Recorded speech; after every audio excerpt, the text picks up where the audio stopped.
Muy bien, hermanos, buenas tardes.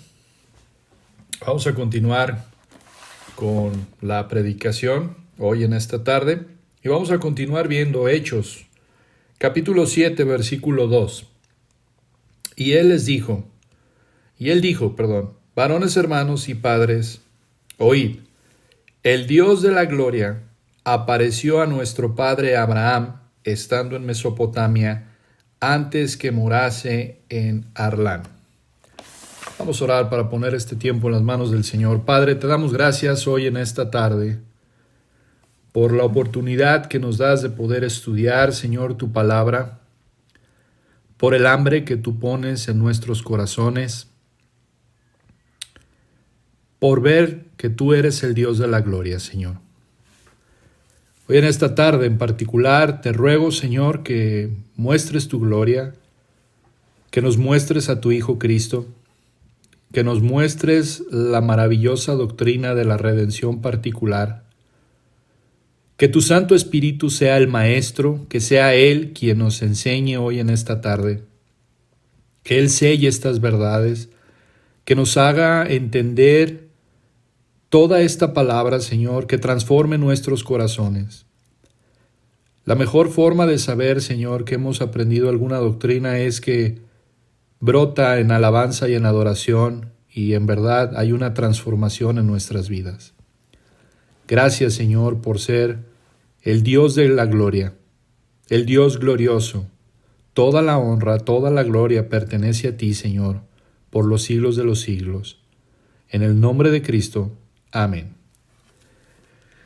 Hermanos, la semana pasada vimos precisamente la primera parte de este versículo y vimos cómo es el Dios de la gloria. Me quedo corto en mis palabras para poder describir a este Dios glorioso, el Dios de la gloria, pero cuando menos tenemos una imagen de lo que es el Dios de la gloria. Y he titulado el sermón de esta tarde, La redención particular.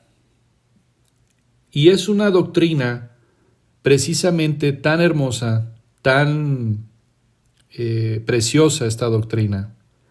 Y vemos cómo este magistral sermón de Esteban contiene tanta doctrina, contiene tanta teología. Por lo tanto, hemos estado mirando el mensaje de Esteban y comienza precisamente con la palabra oíd, escuchar. Y él dijo, varones hermanos y padres, oíd. Y pasa precisamente a dar una gran reseña de la historia de los judíos. Cuando vemos precisamente cómo fue que inició Esteban su sermón, vemos que el Evangelio no comienza con el hombre.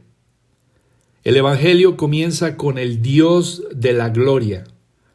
Este Dios de la gloria que se ha revelado a los hombres y a las mujeres y lo ha hecho supremamente en la persona de su Hijo unigénito, nuestro Señor y Salvador Jesucristo.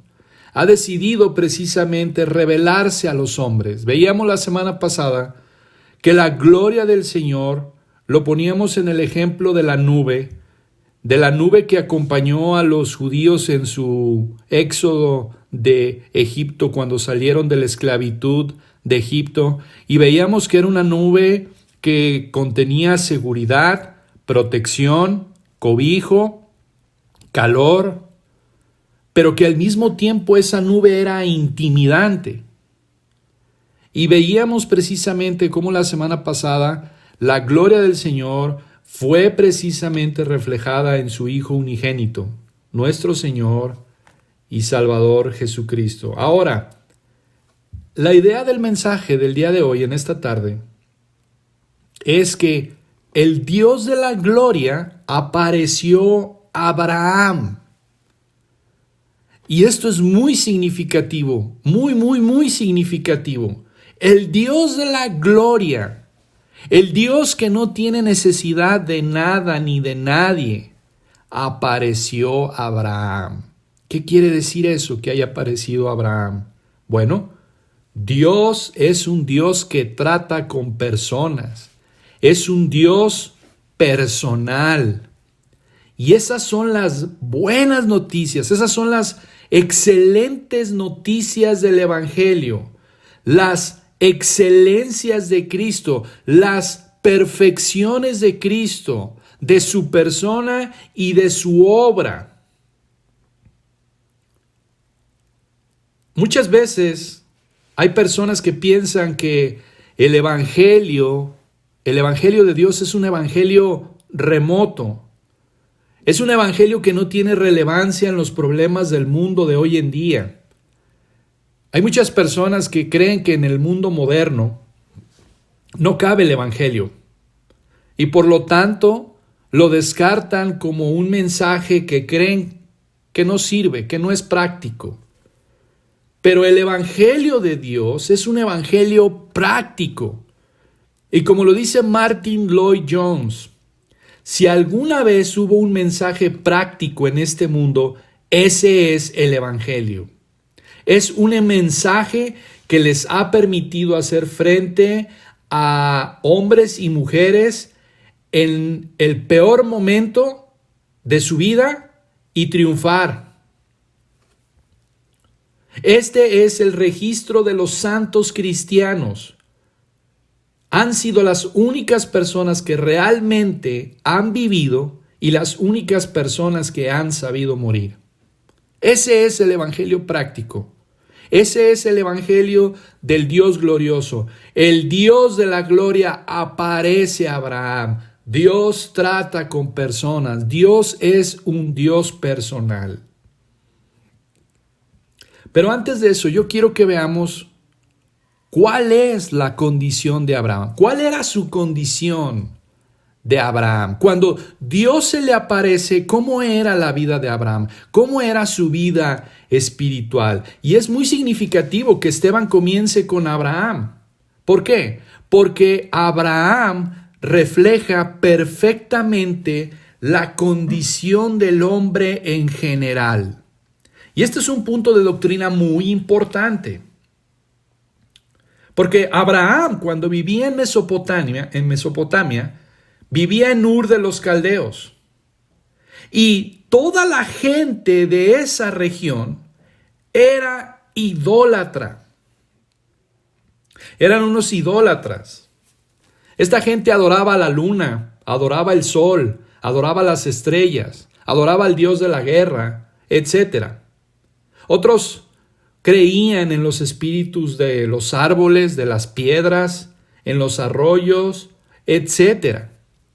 Abraham era un adorador de la luna. Y esto nos da una idea del estado espiritual de Abraham. Abraham era un idólatra, era alguien que adoraba muchos dioses. Y dioses con D minúscula, con ídolos. Y quiero que me acompañe precisamente a unos pasajes que muestran la iniquidad del hombre. Y vamos a comenzar con Génesis capítulo 6, versículo 5.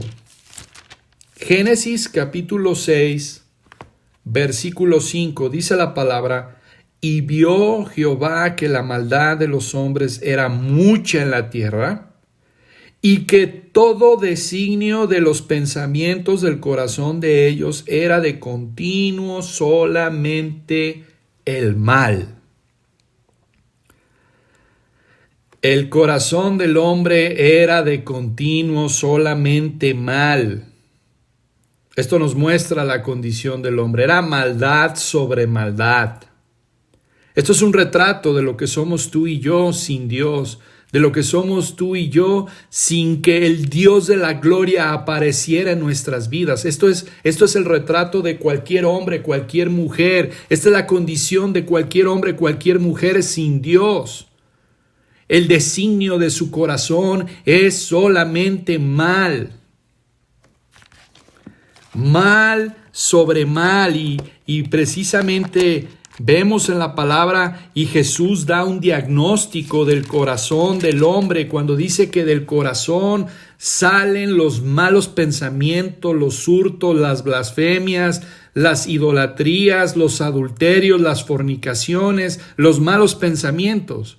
Eso es lo que es el corazón del hombre, de continuo mal. Eso era Abraham. Y quiero que me acompañe ahora a Romanos. Romanos capítulo 1. Romanos capítulo 1, versículos 21 en adelante. Romanos capítulo 1, versículos 21 en adelante. Dice la palabra. Vamos a leer desde el versículo 19 para que podamos tener un poco mayor de contexto. Dice la palabra. Porque lo que de Dios se conoce les es manifiesto, pues Dios se los manifestó. Romanos 1, 19 en adelante.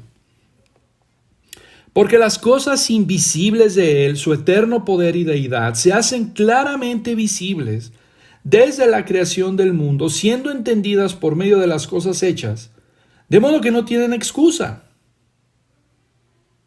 Aquí es donde viene lo interesante. Versículo 21. Pues, habiendo conocido a Dios, no le glorificaron como a Dios ni le dieron gracias, sino que se envanecieron en sus razonamientos y su necio corazón fue entenebrecido. ¿De quién está hablando? Está hablando de Abraham antes de conocer al Señor. Está hablando de tu condición y mi condición antes de que el Dios de la gloria haya aparecido en nuestras vidas. Versículo 22, profesando ser sabios se hicieron necios y cambiaron la gloria del Dios incorruptible en semejanza de imagen de hombre corruptible, de aves, de cuadrúpedos y de reptiles. Eso era Abraham. Abraham cambió la gloria de Dios por imágenes de semejante de hombre corruptible, de aves, de cuadrúpedos y de reptiles. Vuelvo y repito, Abraham, antes de que el Dios de la gloria le apareciera, era un adorador de la luna.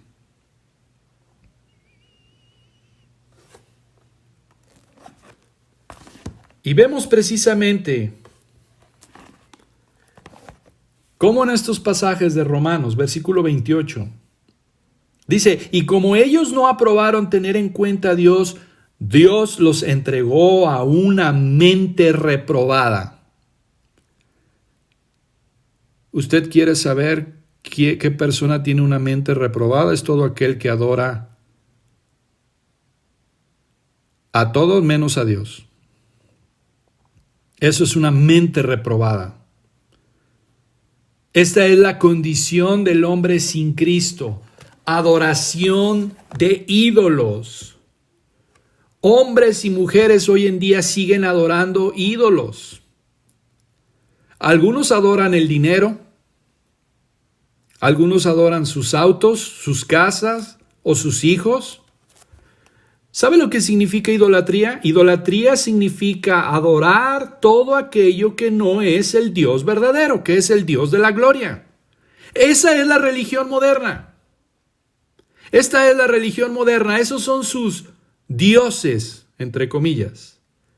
A eso se le llama paganismo. Y eso era Abraham en Mesopotamia. Era un pagano, era un adorador de ídolos. Ahora, esta no es solamente la descripción del mundo en el que vivía Abraham. Esta es la descripción del mundo de hoy. Esta es la descripción del mundo moderno. En otras palabras, lo que podemos ver en Romanos 1, 21 al 23 es que el hombre odia a Dios con todo su ser. El hombre odia a Dios con todo su ser. Y esto lo vemos también en Adán y en Eva, que desafiaron a Dios, se rebelaron en contra de Dios, pecaron en contra de Dios y al hacerlo cayeron y huyeron de la presencia de Dios. El pecado siempre te va a hacer huir de la presencia de Dios. Te convierte en un fugitivo. Se rompe la comunión, se rompió la comunión que tenía Adán con Dios.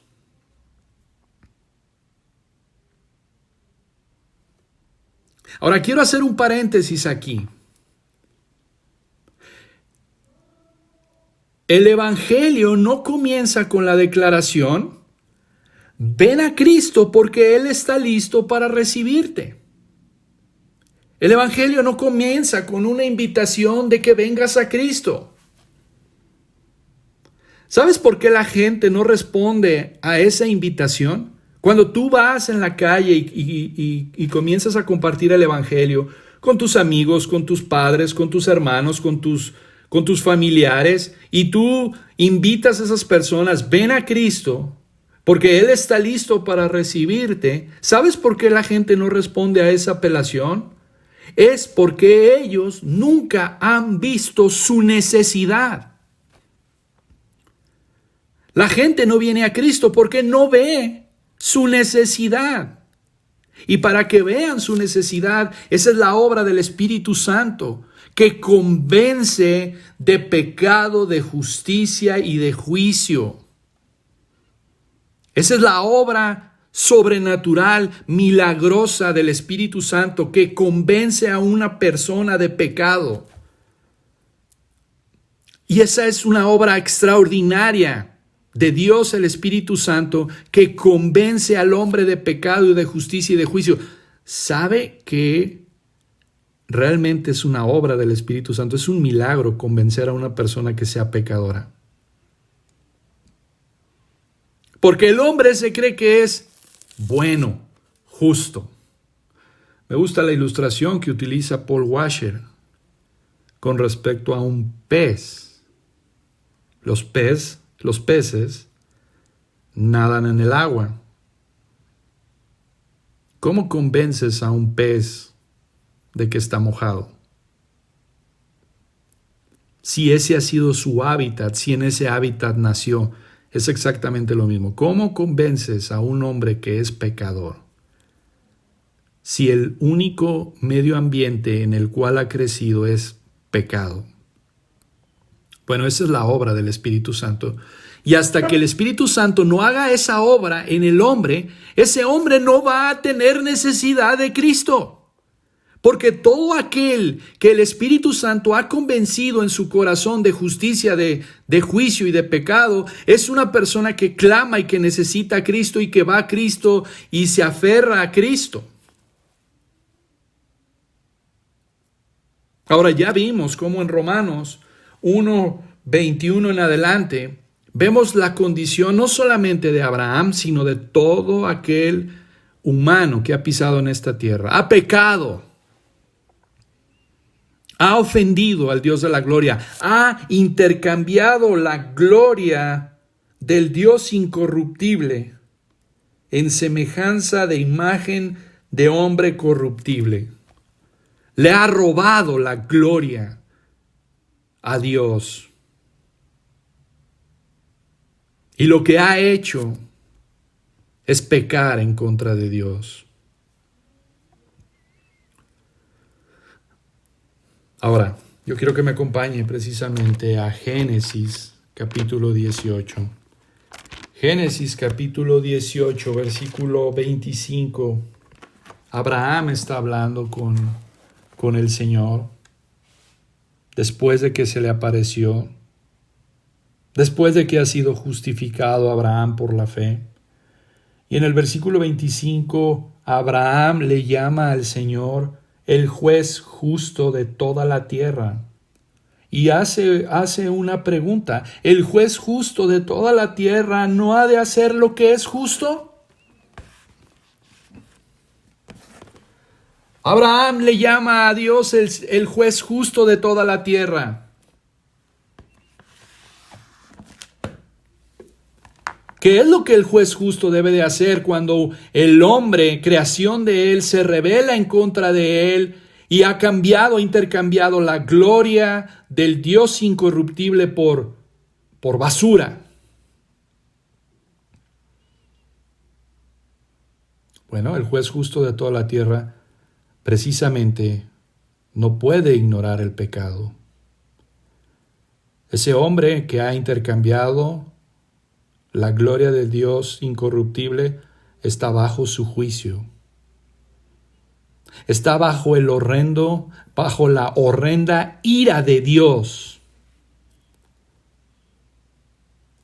Adán, cuando pecó, cuando se rebeló en contra de Dios, fue muerto espiritualmente, fue expulsado del paraíso y de ahí en adelante vinieron problemas y se amontonaron más problemas en contra de él. Murió espiritualmente, perdió la comunión con Dios. Y desde aquel entonces hasta hoy, el hombre se sigue degenerando cada vez más y más. ¿Cuál es el resultado? El mundo entero está sufriendo. El mundo entero está sufriendo, está en sufrimiento. Debido a nuestro propio pecado, el mundo y las personas están bajo el juicio de Dios. Y si no entiendes esto, no vas a poder entender el Evangelio. Spurgeon decía esto: nada me lleva a valorar más a mi Salvador que cuando veo la ley que me condena. Nada hace valorar más al Señor y Salvador cuando veo la ley que me condena. Y nosotros hemos desobedecido la ley de Dios, hemos violado la ley de Dios y estamos bajo condenación. Y viene una pregunta: ¿cómo puede una persona injusta, cómo puede una persona, como lo dice Romanos 3:23, todos hemos quedado cortos de la gloria de Dios, estamos lejos de la gloria de Dios? ¿Cómo una persona injusta a los ojos de Dios se vuelve justa ante los ojos de Dios?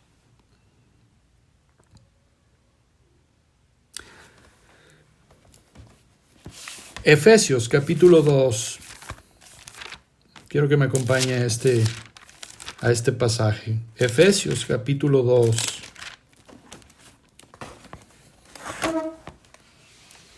Dice, versículo 1. Y Él os dio vida a vosotros cuando estabais muertos en vuestros delitos y pecados. ¿Quién es el que da vida? Dios, el Dios de la gloria. Vea la condición espiritual, Piensen en un momento en Abraham. Abraham era un muerto espiritual cuando estaba en Mesopotamia. Era un adorador, era un hombre que había intercambiado la gloria de Dios por la gloria de la gloria corruptible de hombre, de aves. Era un adorador de la luna. Y este hombre estaba muerto espiritualmente. Y dice el versículo 1, y Él, o sea, el Dios de la gloria, les dio vida a vosotros. ¿Cuándo? Cuando estabais muertos en vuestros delitos y pecados.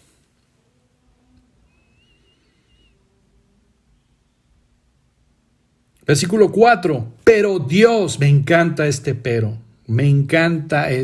pero Dios, que es rico en misericordia por su gran amor con que nos amó, aun estando nosotros muertos en pecados, nos dio vida juntamente con Cristo. Por gracia sois salvos. El Dios de la gloria, el pagano Abraham en Mesopotamia. ¿Cuál es la relación de Dios con el mundo? La respuesta: Dios tiene un propósito redentor. Redimir, rescatar, salvar, comprar por un precio. Y esto es el mismo corazón del Evangelio. Y quizás viene a nuestras mentes una pregunta: ¿por qué Dios se le apareció a Abraham? No tenía necesidad. No tenía necesidad Dios de aparecérsele a Abraham. Mas sin embargo, el Dios de la gloria se le aparece. ¿Por qué? Porque quería revelarle su plan de redención. Y este es el gran tema de la Biblia, la redención de Dios. Este es el gran mensaje del Evangelio de Dios, el propósito eterno de la redención y la salvación de Dios. El Evangelio comienza con el Dios de la gloria y mira al hombre en su condición, mira al hombre que está sumido en idolatría, mira al mundo que está sumido en pecado. Este es el gran evangelio. El evangelio comienza con el Dios de la gloria, pero mira al hombre. Mira al hombre. Miró a Abraham en Mesopotamia. Y eso es lo que podemos ver en Apocalipsis capítulo 21, versículo 3, que dice: y oí una gran voz del cielo que decía: he aquí el tabernáculo de Dios con los hombres, y él, Dios, morará con ellos, y ellos serán su pueblo, y Dios mismo estará con ellos como su Dios. He aquí el tabernáculo de Dios con los hombres, Cristo. ¿Por qué se le apareció Dios a Abraham? Bueno, era para decirle que Dios, a pesar del pecado del hombre, a pesar de haber intercambiado su gloria, a pesar de que no le dieron las gracias y que su necio corazón fue entenebrecido, a pesar de que odia el hombre a Dios y a pesar de que Dios derrama su ira, y que todo hombre está bajo el juicio de él, Dios se le aparece a Abraham para decirle que no ha abandonado el mundo. Aunque Abraham era un hombre pagano, adorando a la luna, aunque otros adoraban a los palos y a las piedras y a las cerámicas, y otros adoraban a las bestias, Dios no ha abandonado al hombre. Dios todavía está ocupado por este mundo.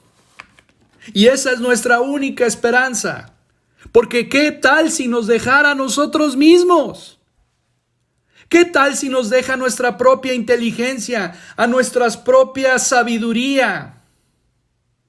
¿Qué tal si la esperanza del mundo fuera la educación, la filosofía, la cultura, las artes, la inteligencia del hombre? Si nos dejara a nosotros mismos para que nosotros mismos entendiéramos nuestra iniquidad, ¿sabe qué seríamos? Seríamos personas sin esperanza y sin Dios en el mundo. Y eso es lo que dice Efesios 2:12. Pero aquí está el mensaje, aquí está el evangelio. El Dios de la gloria apareció a Abraham, Hechos 7:2. Y este Dios en toda su gloria, en toda su hermosura, en toda su majestad, que es tan infinitamente diferente de los hombres, sumidos en sus pecados y en su vergüenza, Dios es consciente de la condición del hombre y aparece para decirle a Abraham que tiene un plan de redención para este mundo. Y eso es lo que le reveló a Abraham. Y eso es lo que Esteban expuso en este gran sermón. Dios todavía está ocupado por este mundo. Este mundo le pertenece y Dios no lo ha abandonado. Eso es lo que significa el Dios de la gloria apareció a Abraham.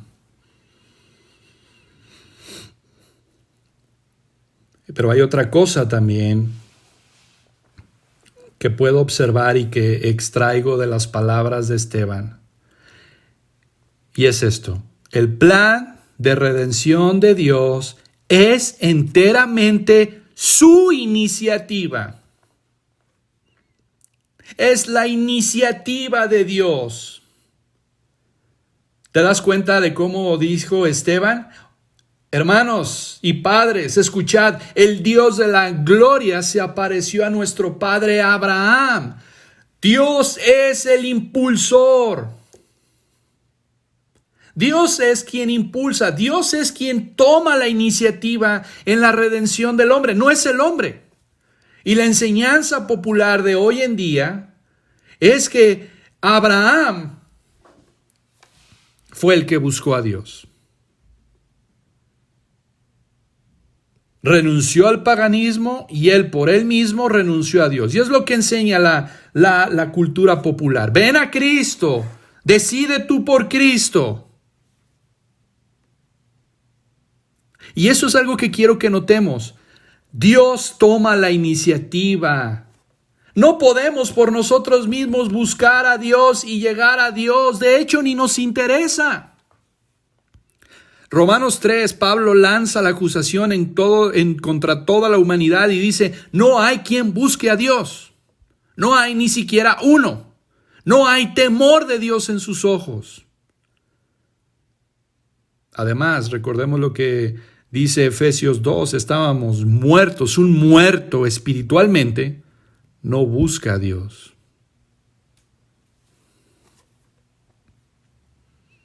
Así que, hermanos, la historia de la Biblia no es la historia del hombre que busca a Dios, es la historia de Dios buscando al hombre. Volvemos otra vez a Adán y Eva. Después de que pecó Adán, se hicieron unos delantales con hojas y se escondieron. Y dice la Escritura que Dios se paseaba y llamaba a Adán, ¿dónde estás tú?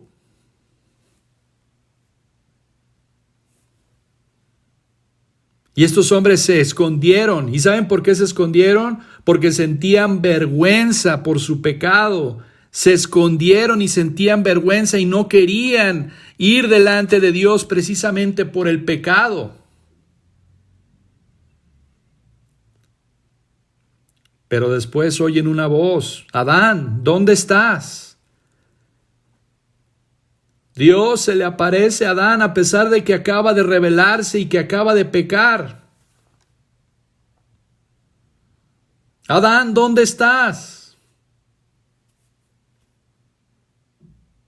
Y es precisamente lo mismo. El Dios de la gloria se aparece a Abraham. Y déjame decirte algo. Para aquellas personas que no han nacido de nuevo, que no tienen a Cristo como su Señor y su Salvador. Amigo, no importa lo bajo que hayas caído en el pecado.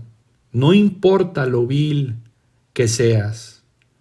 Escucha esto, el Dios de la gloria se apareció a Abraham.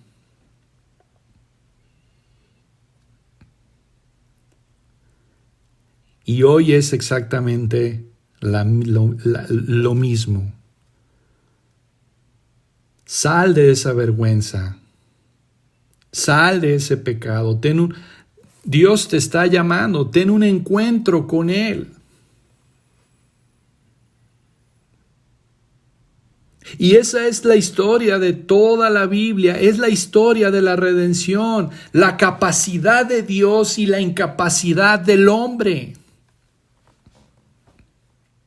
Dios llama, Dios redime, Dios precisamente redime a hombres y mujeres en particular.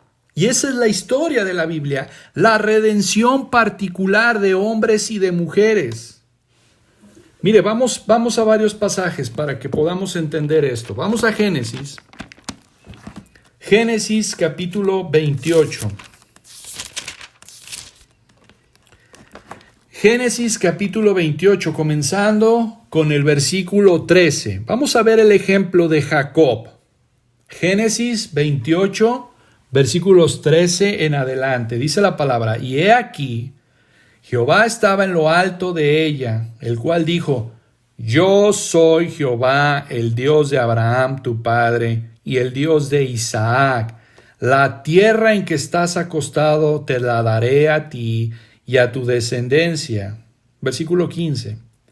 He aquí, yo estoy contigo y te guardaré por donde quiera que fueres y volveré a traerte esta tierra. Escuche, estas palabras son hermosas.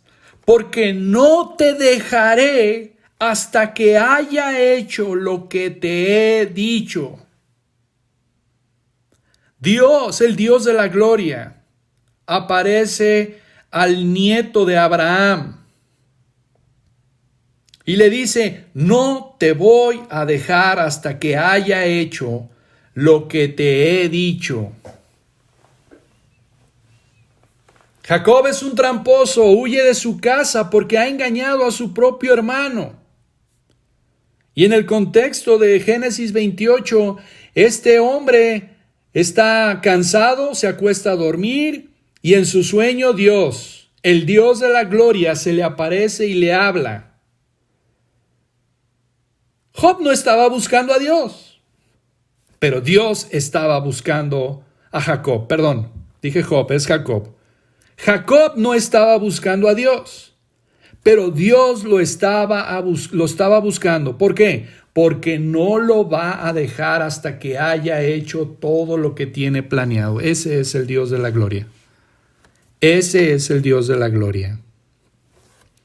Y si le gusta cruzar su Biblia, cruce Génesis 28:15 con Filipenses 1:6.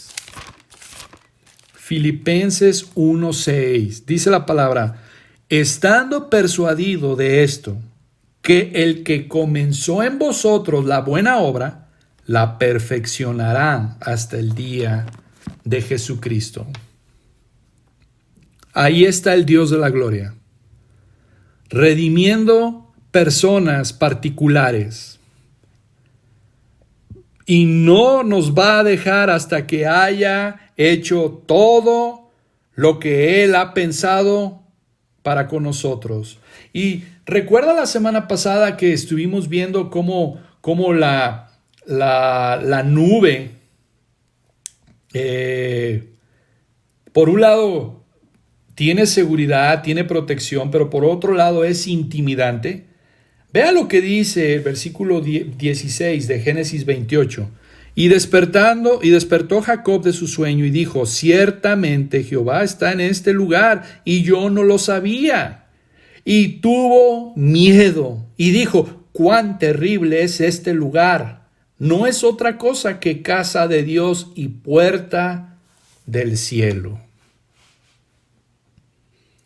Jacob estaba asustado por la gloria de Dios. Jacob no estaba buscando a Dios, pero Dios lo estaba buscando. Mire, vamos a otro pasaje. Vamos a Lucas. Vamos a Lucas, capítulo 1. Lucas, capítulo 1, versículo 68. Lucas capítulo 1, versículo 68. Vemos aquí a Zacarías.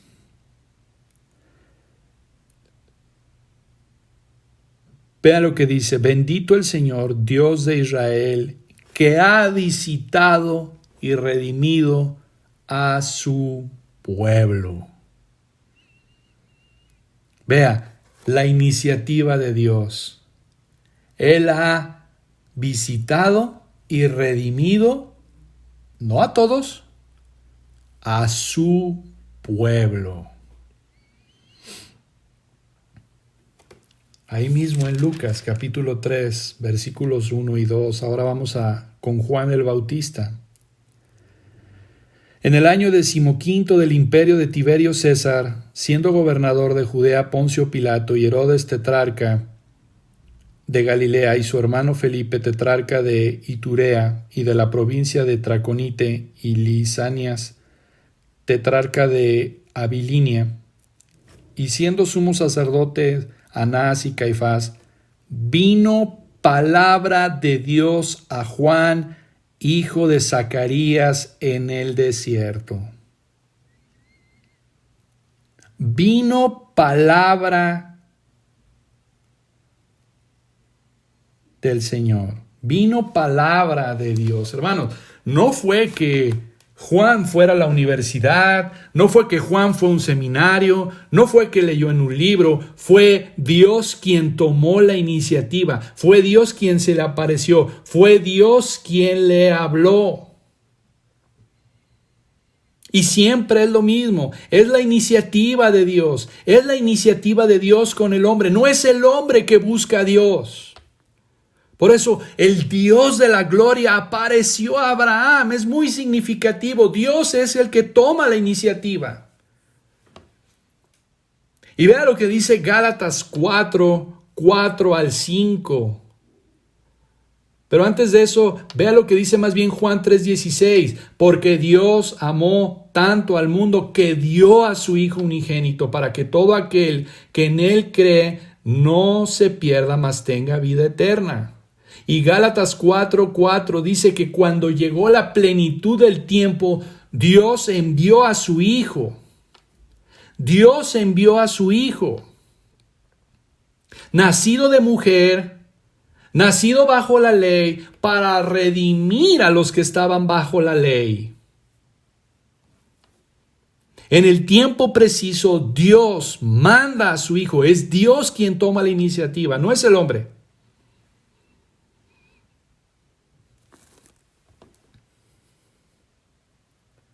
Por eso también Tito, Pablo en su epístola a Tito, en el capítulo 2, versículo 11, dice que la gracia de Dios que trae salvación ha aparecido a todos los hombres. Y esta aparición se refiere al rostro de Jesucristo. Mire, acompáñeme a 1 de Timoteo 3:16.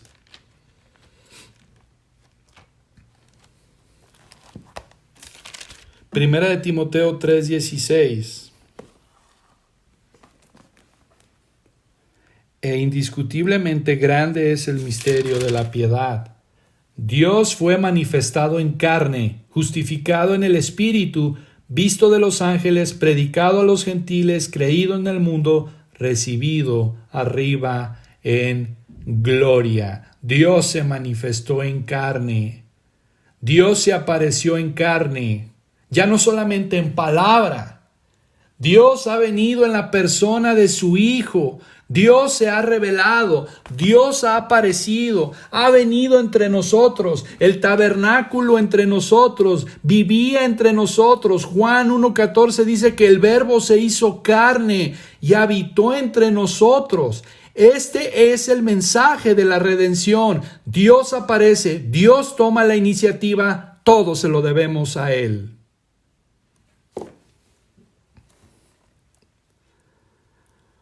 Por eso me encantan las palabras de Agustín de Hipona, que dice lo siguiente: ¿de qué profundidades me sacaste para que doblara mi cerviz a tu yugo suave y aceptara sobre mis hombros tu carga ligera, oh Cristo, auxiliador y redentor mío? ¿De qué profundidades me sacaste para que yo doble mi cerviz a tu yugo suave y acepte sobre mis hombros tu carga ligera, oh Cristo, auxiliador y redentor mío? Vea, el peso de toda esta frase cae: me sacaste.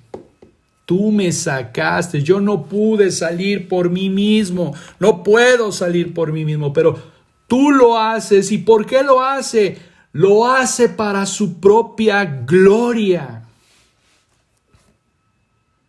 Lo hace para su propia gloria. Pensemos por un momento, hermanos.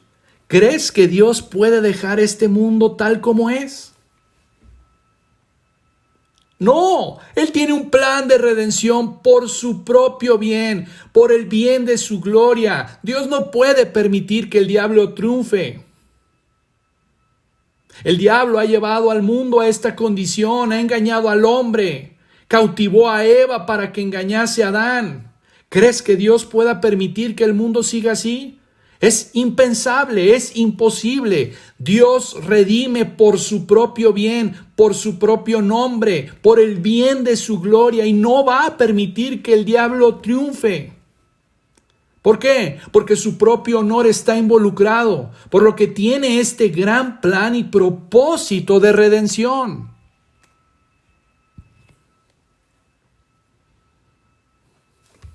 Pero esa no fue la única razón de Dios para que apareciera Abraham.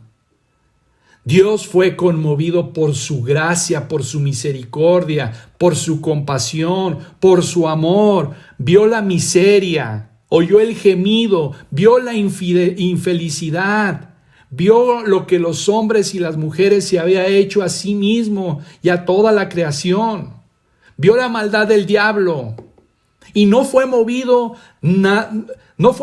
por algo más, sino que su propio amor eterno y su gracia, que es el favor y el perdón mostrado a los inmerecidos. El Dios de la gloria se apareció a nuestro padre Abraham. Hechos 7:2 fue toda su iniciativa. ¿Y cuál era su propósito? ¿Cuál es su propósito? Bueno, quiero hacer un resumen. El propósito de la redención es, primero, una redención particular para los individuos. Es para personas, es para ti, no es para un grupo, es individual, es para ti. Este es un evangelio personal. Dios llamó a Abraham, un hombre. Lee toda la Biblia. Dios trata principalmente con personas, con los individuos. Dios saca a hombres y mujeres del pecado, de la esclavitud del pecado, del horror, de la vileza del pecado, y lo hace un nuevo hombre, una nueva mujer, y lo convierte en un santo, lo convierte para que ande en esa justicia práctica. La Biblia está lleno de esto. Hay una salvación personal.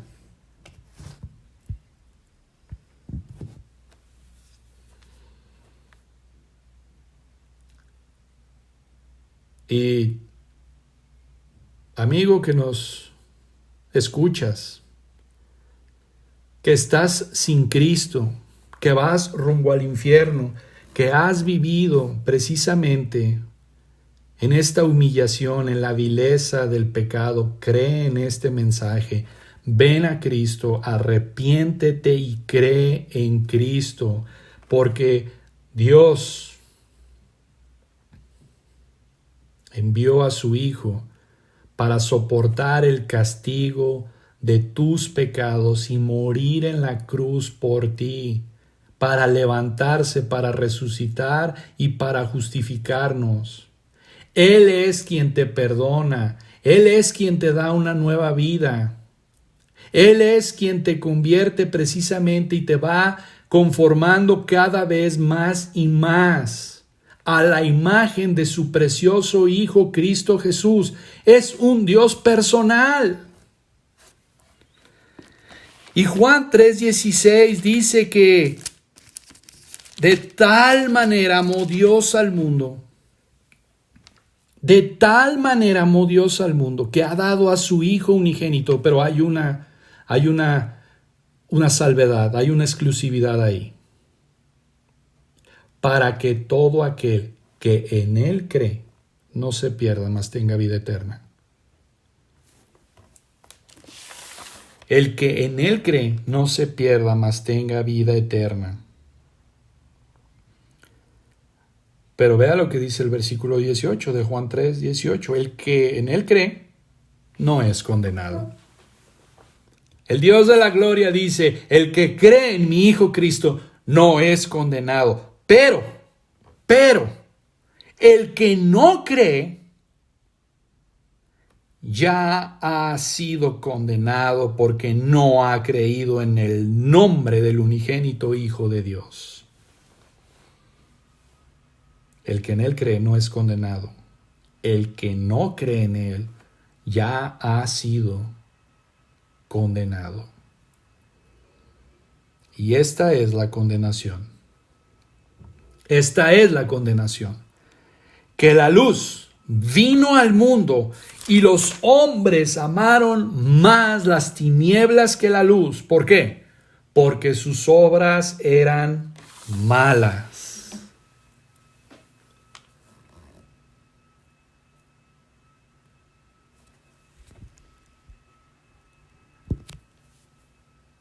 Por eso me gustan las palabras de San Agustín, las palabras de Agustín de Hipona, que dice, haz, Señor, que yo te busque y te invoque, y que te invoque creyendo en ti, pues ya he escuchado tu predicación. Las voy a volver a repetir. Después de lo que hemos escuchado, después de todo lo que hemos escuchado, estas palabras de San Agustín son preciosas. Haz, Señor, que yo te busque. Haz que yo te invoque y que te invoque creyendo en ti, pues ya he escuchado tu predicación. En otras palabras,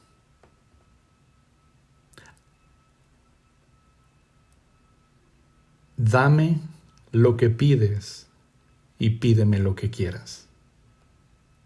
Hermanos, el Dios de la gloria es la suma de todas nuestras necesidades.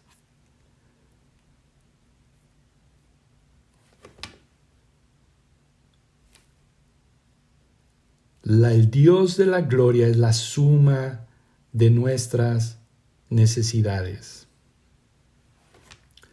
Por eso, vuelvo a repetir las palabras de Agustín. Haz, Señor, que yo te busque y te invoque, y que te invoque creyendo en ti, pues ya he escuchado tu predicación. Solo a Dios la gloria. Vamos a terminar con una palabra de oración. Padre, gracias te damos, Señor. Gracias te damos, Señor, por tu palabra. Y Padre, yo veo que la reverencia hacia ti viene de la comprensión de estar bajo tu juicio, de estar bajo condenación, de ver lo asqueroso, lo malvado y lo depravado. Ese es, Señor, lo que soy, ese es el problema. Pero también veo, Señor, la esencia del Evangelio no radica en lo que los hombres hagamos para ti, sino en lo que tú ya has hecho por nosotros. Padre, yo puedo ver, Señor, en tu palabra, en este sermón, que pues la gracia es una motivación, pero también el juicio es una motivación. Y como lo hemos venido estudiando, Señor, la gracia y el juicio son los grandes motivadores en nuestra vida cristiana. Por un lado, el sentido de rendirte cuentas a ti, pero también por otro lado, el sentido de tu perdón y de la limpieza en nuestras vidas. Te ruego, Padre, por las personas que no te conocen, que tú las salves, que tú hables a sus corazones, que tú las convenzas de justicia, de juicio y de pecado. Gracias por ser un Dios personal, un Dios que es cercano al hombre, pero que no es igual al hombre, que está por encima del hombre, que es infinitamente superior, que es exaltado, Señor, en los lugares altos. Tú eres el Altísimo, pero que has tenido condescendencia para con el hombre, Señor. Gracias por no dejarnos a nosotros mismos y salvarnos de nuestra vana manera de vivir, pero también, Señor, te damos las gracias porque nos has salvado de ti, por ti y para ti. Gracias, mi Dios. A ti sea toda la honra, toda la gloria, Señor, por los siglos de los siglos.